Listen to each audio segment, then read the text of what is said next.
Okay, here's a question to start us off. How does sharing peaceful nuclear technology, the nice stuff, end up leading to decades of suspicion, sanctions, even airstrikes? It's quite a story. Yeah.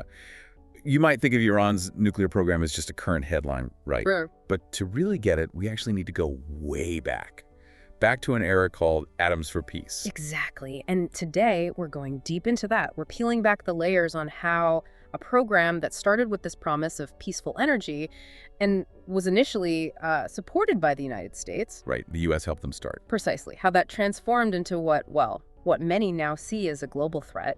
It's a journey with some really pivotal and often quite unexpected turns. And for this deep dive, we're leaning on a really insightful source, Atoms for Peace to Nuclear Peril, Iran's journey. It lays out this whole historical arc incredibly well. So let's unpack this. Let's do it. Okay, so picture this. It's the mid-20th century. Nuclear power isn't seen as this scary thing yet. It's more like the ultimate symbol of progress, of modernity. Our story really kicks off there, the 1960s, 1970s. President Eisenhower's Atoms for Peace program. It sounds idealistic, maybe a bit naive now, but it was fateful. What exactly was this initiative? Well, fundamentally, it was a Cold War strategy. The idea was to share civilian nuclear tech with allies, frame atomic energy as, a tool for development for peace. It was a direct counter to the Soviet narrative. And what's really interesting here is Iran's role. Under the Shah, right? Yes, under Shah Mohammad Reza Pahlavi, Iran was seen as this model Cold War partner, secular, leaning towards the West, really eager to modernize. So Washington saw this as a prime opportunity to extend its influence. And they didn't just talk about it, they actively helped. That really laid the groundwork, didn't it? Oh, absolutely. The U.S. helped install the Tehran research reactor back in the 60s. They trained Iranian scientists, and not just anywhere, but at places like MIT. Top institute. Right.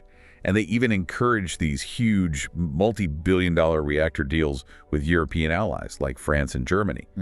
So what was the thinking in Washington? Why pour in so much support? Well, the rationale in Washington was kind of layered. They wanted to solidify alliances, definitely. Contain Soviet power, that was huge. The Cold War context? Always.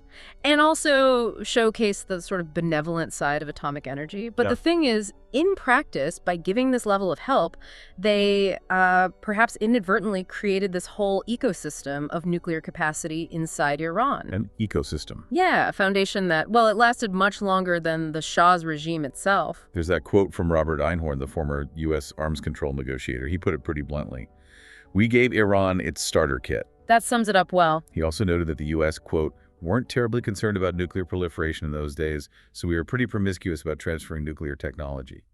Does that mean they just didn't think about the long term? Yeah. It's a really critical point about foresight, or maybe the lack of it in this specific area.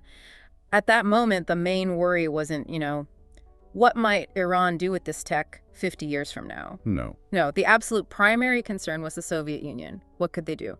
So those long-term, maybe unintended consequences for Iran specifically, they weren't really front and center. And that led to this embedded ecosystem of nuclear capacity, as you called it. Exactly. It was a strategic move, but maybe with too short a lens. And it was this growing capacity, fueled by American help, that really fed the Shah's own ambitions. Iran's sitting on massive oil reserves, obviously, but the Shah was determined. He wanted Iran to be a nuclear power. Symbolically and practically. Yeah, apparently U.S. media even ran ads back then, talking up the Shah's responsible embrace of nuclear power. Right. The public messaging was quite positive. But behind the scenes, intelligence folks in Washington started getting uneasy. Yeah. What was the specific red flag for them? Well, it's interesting because the Shah's insistence on uranium enrichment that was actually legal under the Nuclear Non-Proliferation Treaty, the NPT. Okay, so it wasn't illegal. No, but here's the crucial bit. Enrichment technology is inherently dual use, meaning it can be used for civilian purposes, like making fuel for power plants, and it can be used for military purposes, like making material for a bomb. Ah, okay. That's the core of the problem. Precisely. That ambiguity, that potential switch, is why these programs are so tricky to monitor. The same know-how, the same equipment that could light up a city could potentially, with a shift in intention, be used for a weapon. That dual-use capability was definitely raising serious flags in D.C. So by the late 70s, U.S. policymakers were trying to put the brakes on. trying to modify contracts, insist on fuel restrictions, basically curb Iran's autonomy. They tried, yeah. They attempted to sort of rein it in. But it sounds like maybe it was too little, too late. Had the train kind of already left the station? Pretty much. By then, that nuclear infrastructure was, as the source says, deeply embedded. The knowledge was there, the trained people were there, the initial facilities. It was all in place. So trying to pull back then was difficult. Largely futile, yes. The groundwork had just been laid too thoroughly. Wow.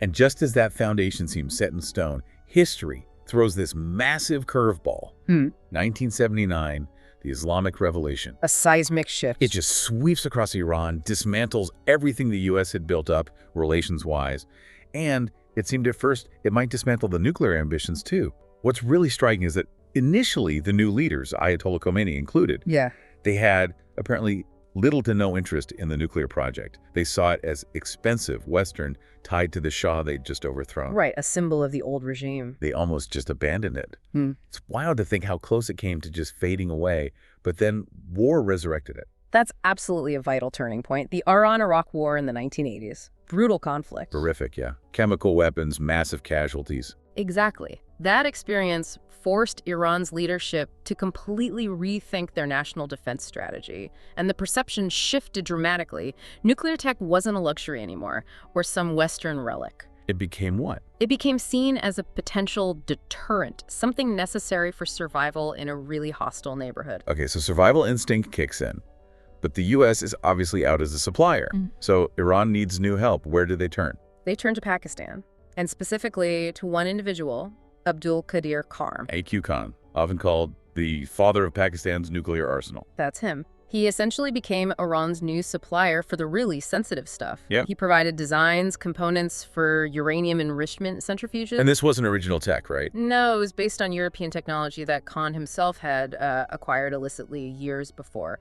This transfer from Khan gave Iran its first real tools for weaponization of nuclear energy, as the source puts it. So Khan provided the tools for enrichment.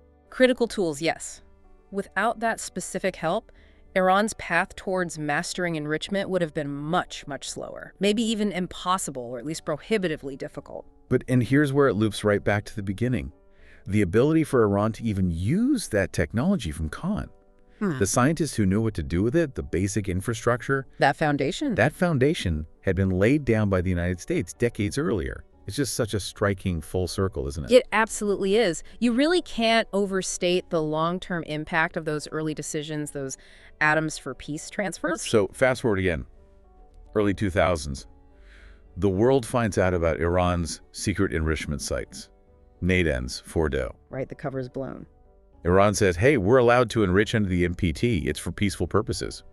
But the U.S., its allies, they're not buying it. Deeply unconvinced. And the history, the secrecy, it didn't help build trust. This is where the crisis really hardens. And we see that dramatic shift you mentioned. Less talking, more More sanctions, sabotage, and shadow wars.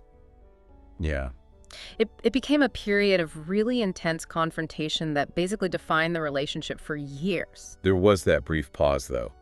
The 2015 nuclear deal, the JCPOA. Yes, the Joint Comprehensive Plan of Action. That was a really significant diplomatic effort. For a time, it did manage to freeze the crisis, as the source notes. How so? It put strict limits and verification measures on Iran's nuclear activities.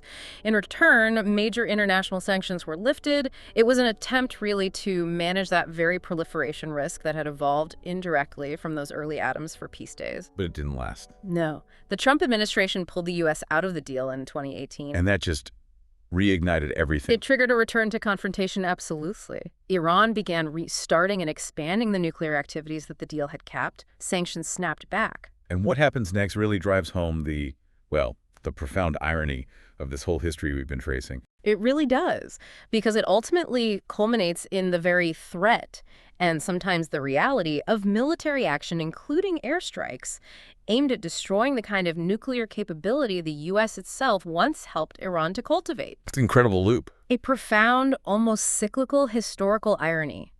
Decades of policy, originally intended maybe to foster peace and extend influence, ended up contributing to the very situation, the very perceived threat that later policies sought to prevent. sometimes with force. So let's just quickly recap this whole journey. Yeah. We started with the U.S. backing Iran under the Atoms for Peace program, literally giving them that starter kit, building the foundation. And revolution, war, a shift in priorities, and Iran seeking nuclear capabilities through clandestine means, helped by figures like A.Q. Khan. Using the foundation laid earlier. Right, leading eventually to discovery, sanctions, confrontation, a temporary deal, and then back to confrontation, including the threat of airstrikes against the very technology the U.S. once encouraged. It's quite a trajectory, and this deep dive, I think, really shows how historical decisions, even ones made with seemingly good intentions back then, Like Atoms for Peace. can have these incredibly profound, long-lasting, and often completely unforeseen consequences. It really underlines how today's big international headlines often have roots stretching back decades. It creates this complex web that's just incredibly difficult to untangle now. So, thinking about all this, what does it mean for us looking forward? It raises a pretty tough question, doesn't it? When nations provide advanced technology, even for purely peaceful purposes, how can they possibly anticipate or adapt to radical political shifts down the road? Yeah, shifts in governments, alliances, intentions. How do you ensure that today's aid doesn't somehow become tomorrow's perceived threat? It's a huge challenge. Looking back at this whole story, what really stands out to you?